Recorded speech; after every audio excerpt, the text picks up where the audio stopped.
Je vous le disais en titre, à Toul, la municipalité met en garde les opérateurs qui installent la fibre optique à Internet. Depuis des mois, des dizaines de façades du centre historique de la ville ont été dégradées par des sociétés sous-traitantes chargées du déploiement de l'Internet haut débit. Câbles apparents, mal placés, trous dans les façades, mal rebouchés. La ville a décidé de réagir. Une délibération vient d'être votée pour contrôler les installations. Johan Rodier et Didier Bert. Toul, son centre historique, son cadre bucolique et sa fibre optique. Depuis des mois, ces câbles noirs fleurissent de manière anarchique sur les façades de la vieille ville. Des raccordements à l'Internet haut débit qui piquent un peu les yeux.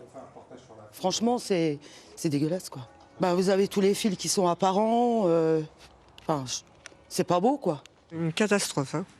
Nous, on ne l'a pas fait sur notre façade parce que quand j'ai vu la façade de mon fils, j'ai dit non. Il y a quand même des efforts qui sont faits pour réhabiliter effectivement ce cœur de ville, pour que l'ensemble soit quand même un peu plus agréable au regard. Et puis voilà, vous avez des fils qui fendent un petit peu partout, quoi. Pour déployer la fibre, les fournisseurs d'accès à Internet ont recours à des sous-traitants payés à la tâche, qui pour beaucoup ne s'encombrent pas vraiment de considérations esthétiques. Trous dans les façades rebouchés à la va-vite, câbles qui pendouillent, la mairie de Toul a recensé des dizaines et des dizaines de malfaçons. Les trous sont percés depuis l'intérieur, depuis les salles à manger, etc. Ça éclate les façades à l'extérieur. On vous mastique ça avec du blanc à l'extérieur. Enfin, c'est assez catastrophique. C'est intolérable, inacceptable.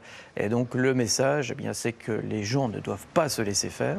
Et ils doivent imposer là où ils veulent que les fils passent. L'opérateur est obligé de le faire. Si ça demande plus de temps, ça ne regarde personne mais que eux. Pour éviter les raccordements sauvages, le conseil municipal a récemment voté une délibération. Les installateurs, puisqu'ils occupent l'espace public quand ils interviennent, sont désormais obligés de se déclarer au préalable en mairie sous peine d'amende, un moyen de contrôler leur travail. La municipalité a également imposé à la société qui supervise le déploiement de la fibre dans le Grand Est de reprendre tous les raccordements bâclés.